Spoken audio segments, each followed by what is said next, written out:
Welcome to Chapter 13. Social leadership has a positive impact on political economy. Modern political economy promotes economic growth and social justice.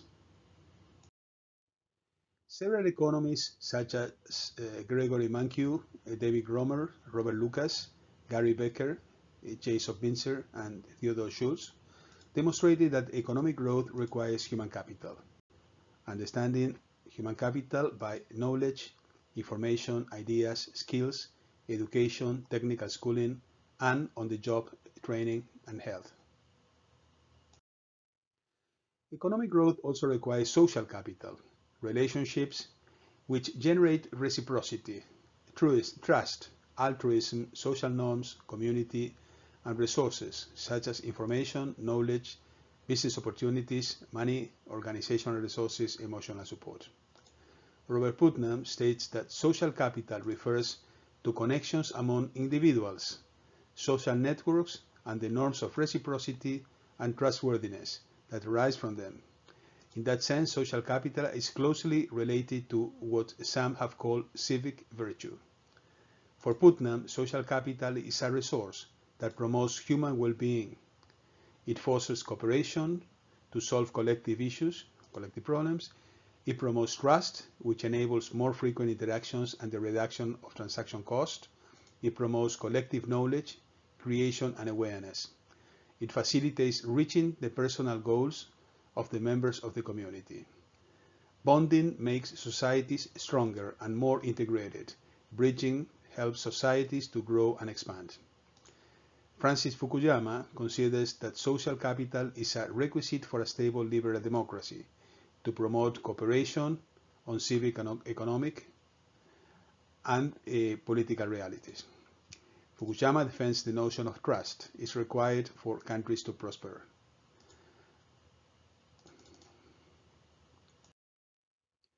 Social capital requires institutions.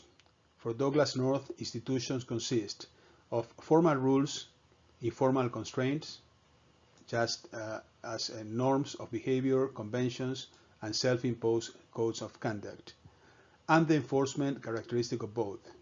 In short, they consist of the structure that humans impose on their dealings with each other.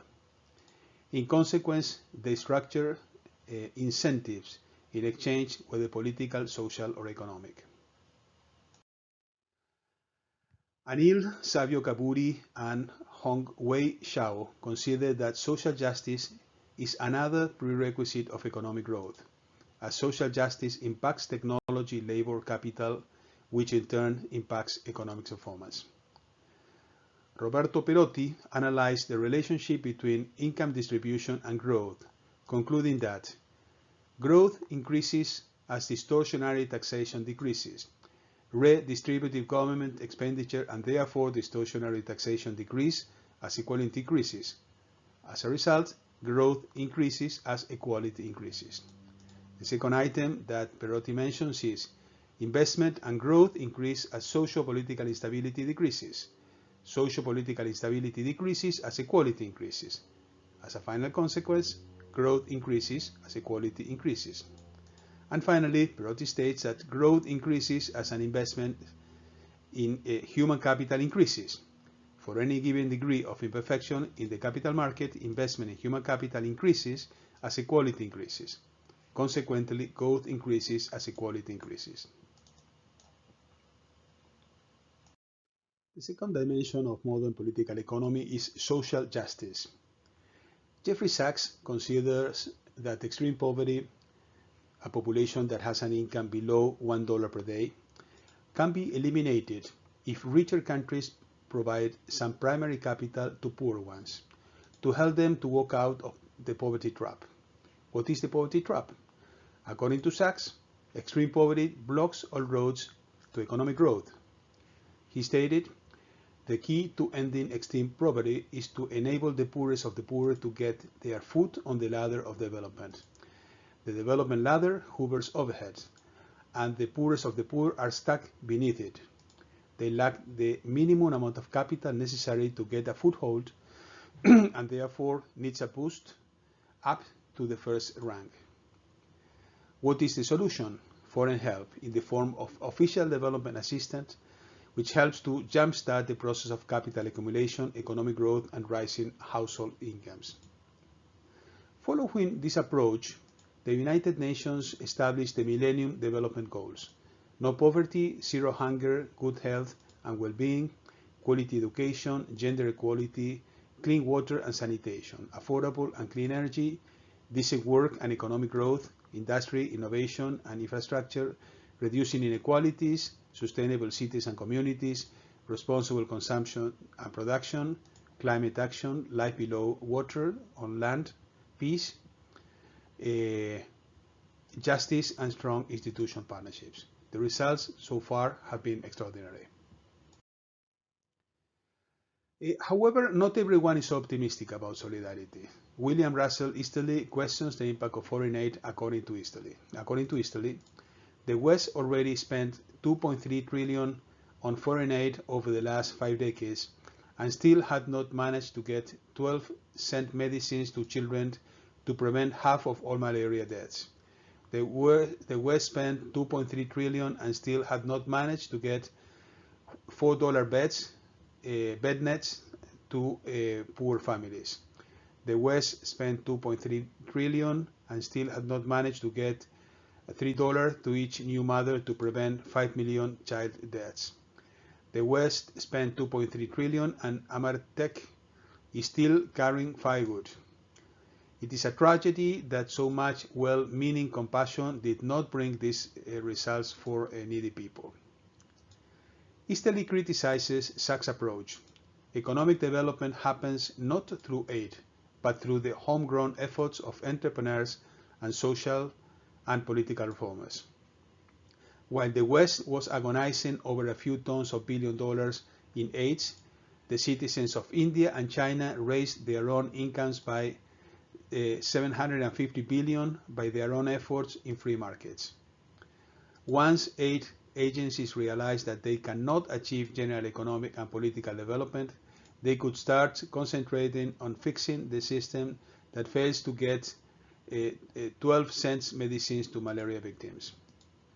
For Easterly, aid agencies lack feedback and accountability, making their operations inefficient.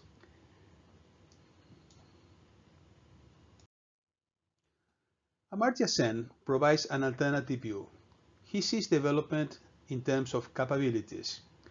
To achieve well-being, a person needs to have the possibility to function, and this requires specific capabilities. According to Sen, poverty can be sensibly identified in terms of capability deprivation. The approach concentrates on deprivations that are intrinsically important, for example, unlike a low income, which is only instrumentally significant. There are influences on capability deprivation, and thus on real poverty, other than lowness of income. Income is not the only instrument in generating capabilities. The instrumental relation between low income and low capability is variable between different communities and even between different families and different persons. The impact of income on capabilities is contingent and conditional. Bruni and Samagni defend the civil economic view that solidarity requires subsidiarity. According to the civil economy, the role of the state regarding social welfare is that of an initiator, a planner, a regulator, but not necessarily the executor, which depends on other factors such as its economic efficiency.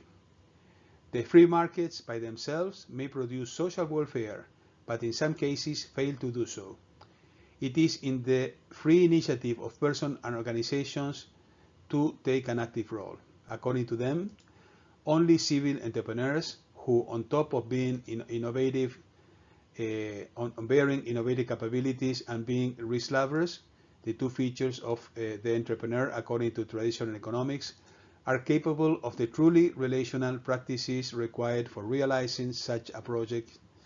In fact, it could be practically impossible to imagine a project of shared administration that consisted of subjects being dragged down by public administration. The social leadership of every individual and organization revolutionizes political economy. Social leadership maximizes economic growth. The first driver of economic growth is human capital. Social leadership in each person and organization generates the best possible human capital, as it helps to build better knowledge, values, motivation, creativity, and entrepreneurship, dialogue, building organizational knowledge, wisdom, and interdisciplinary science. The second driver of economic growth is social capital. Social capital in each person and organization generates the best possible, social leadership in each person and organization generates the best possible social capital, relationships, social networks, bonding similar people and bridging between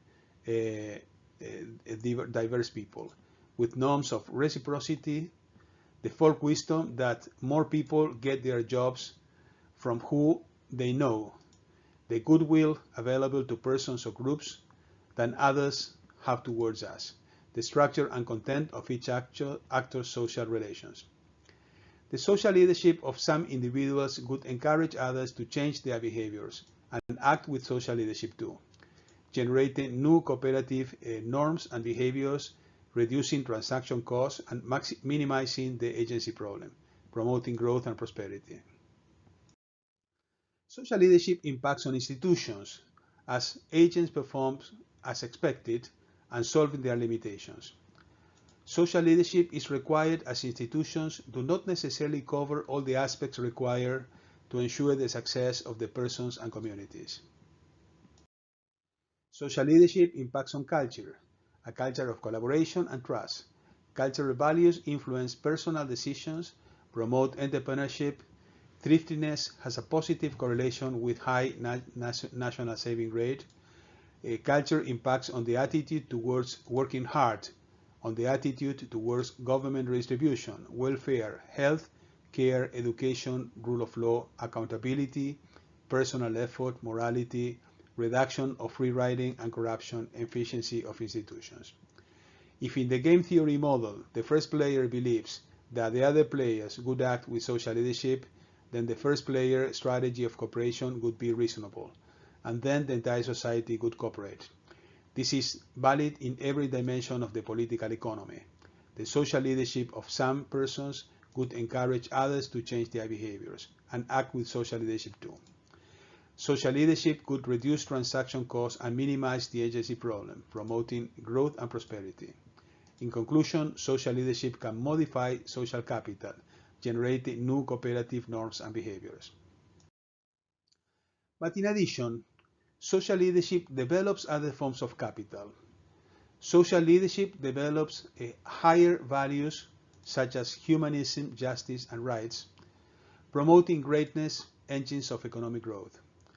Social leadership develops transcendence, beauty, goodness, and truth. The participation which generates entrepreneurship, promoting economic growth and social justice. Social leadership develops wisdom and discernment, criteria to make decisions. Discernment is required to solve the complex dilemma between economic growth and social justice. Social leadership also maximizes solidarity and subsidiarity. When neither the markets nor the state can provide for the needs of the underprivileged, solidarity and subsidiarity come to the rescue. However, neither solidarity nor subsidiarity, no personal action to help the underprivileged would exist if each person lacks social leadership.